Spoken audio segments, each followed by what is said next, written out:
Good morning, everyone. It's a beautiful day in Los Angeles, and today I'm going to take you through my small-scale urban aquaponics system. I started this around 3 months ago.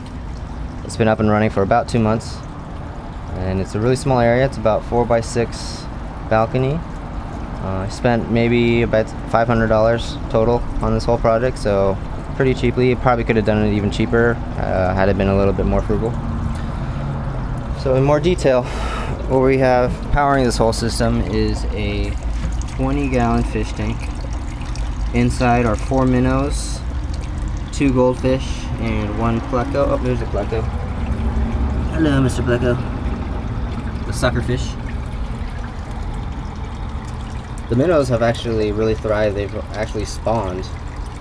Every now and then you see some small fries swimming around. There's underneath that pagoda they laid some eggs. Unfortunately, every time you see a fry, about 2 seconds later you see it eaten by one of the bigger fish. So I bought more plants from Petco. I'm growing this grass in this deep water bed fashion here. And then as the grass grows high enough, I just take it out, throw it inside the tank to add more cover, let it slowly die. The goldfish also really like to nibble up underneath it for all the little bugs and microbes that get trapped inside. The water then gets drained into this 10-gallon sump, which I have here, via this homemade overflow. It's nothing more than some PVC pipe, 2 kitchen Tupperwares, and some Gorilla Tape. I drilled some holes on the intake here on the right. The water flows into there, gets siphoned in over, falls into this bed, collects up here, and then once it hits the opening of the lip, it spills into the sump. I've got some scrubbies here as mechanical filtration to block any particulates that fall through. And then it drains into this 10-gallon sump. This sump is also subdivided by a plastic trash can. Inside the trash can I've got a bunch of lava rock filled about halfway through, and there are holes drilled at the bottom of the fish tank. So the water has to pass through the lava rock, which acts as a biofiltration, and then in order to fill up the sump.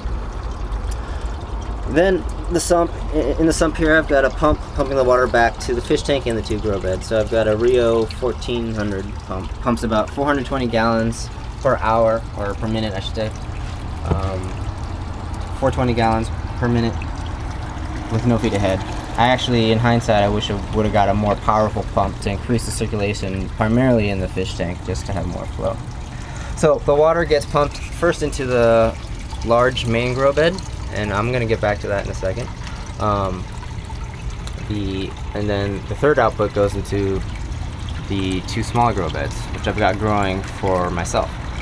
So in here I've got some basil, some tomatoes, some cilantro, and what was supposed to be dill growing.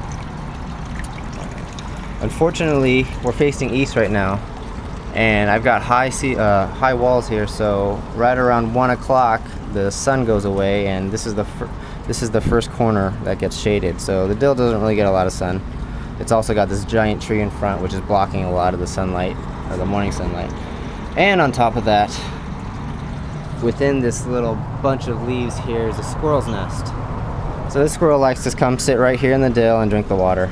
But whatever, live and let live. So I started this all from seeds. As you can see, it's probably overcrowded. Well, it is overcrowded, and I have to thin some of these plants out. I'm going to pull some plants out today, give them to some friends, chop up some dill, some basil for myself. So this is going pretty well. I'll probably replant something here with that requires less light. And then off into the main grow bed. So the reason why I started this whole project was to grow grasses and edible plants for my 2 pet leopard tortoises. In here we got I think it's like a 64 quart under the bed Rubbermaid storage bin. It's filled with a lot of gravel from Home Depot. In hindsight, I would have wished I used something lighter, because I realized I've got about 200 pounds of gravel sitting on this small little table here. But in here I planted some a bunch of grasses, some Bermuda, some tall fescue, some Timothy grass, some ryegrass, as well as dichondra, some clovers, a bunch of different lettuces, including some flowers such as petunias, pansies, snapdragons, and it's all started from seeds except for a few of the flowers here. You can see the zinnia here, these petunias, and this geranium I bought at the store. Planted it in organic soil to flush out any pesticides and toxins, and then after about a month later I planted them in here. As you can see from this petunia, the torts have been at it and they really like this. I actually planted these petunias last night. So the grasses are growing pretty well. It's connected to their pen via a little bridge I built. And inside this bridge, I've lined it with a trash bag, put some grass seeds and some soil in there, and have been growing the grass in there to provide a nice, cool little shaded spot. They really like this area. Unfortunately, it's right around noon, 11 o'clock right now, so it's pretty warm, so they're probably in their little hides in their own pen. On top of that, I've been growing some grass in these little Tupperwares. Tupperware is a bachelor's best friend, I can tell you that, especially Aquaponics' best friend. And in there, I've got grasses growing. So in the morning, I water the plants. I water the grass beds up here. The water, excess water flows through, waters the grass on the bridge, and any excess water then gets flowed into the grow bed here. So unfortunately, the soil does discolor the water a little bit, but the fish seem to be happy.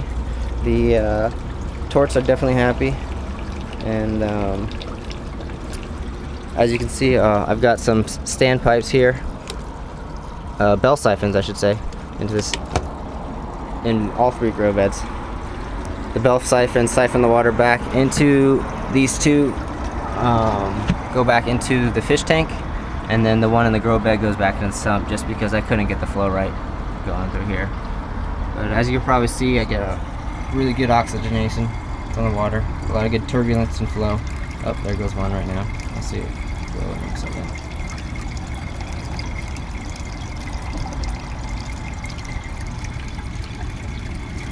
The fish really like it when the water comes in. There we go.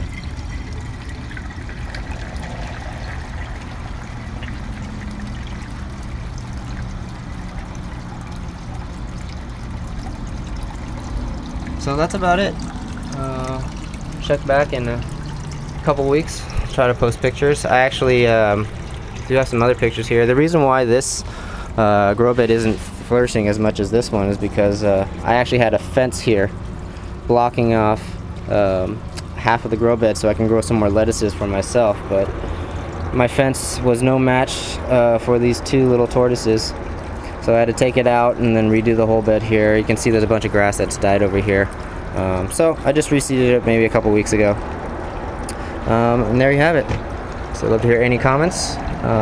Hope you enjoyed.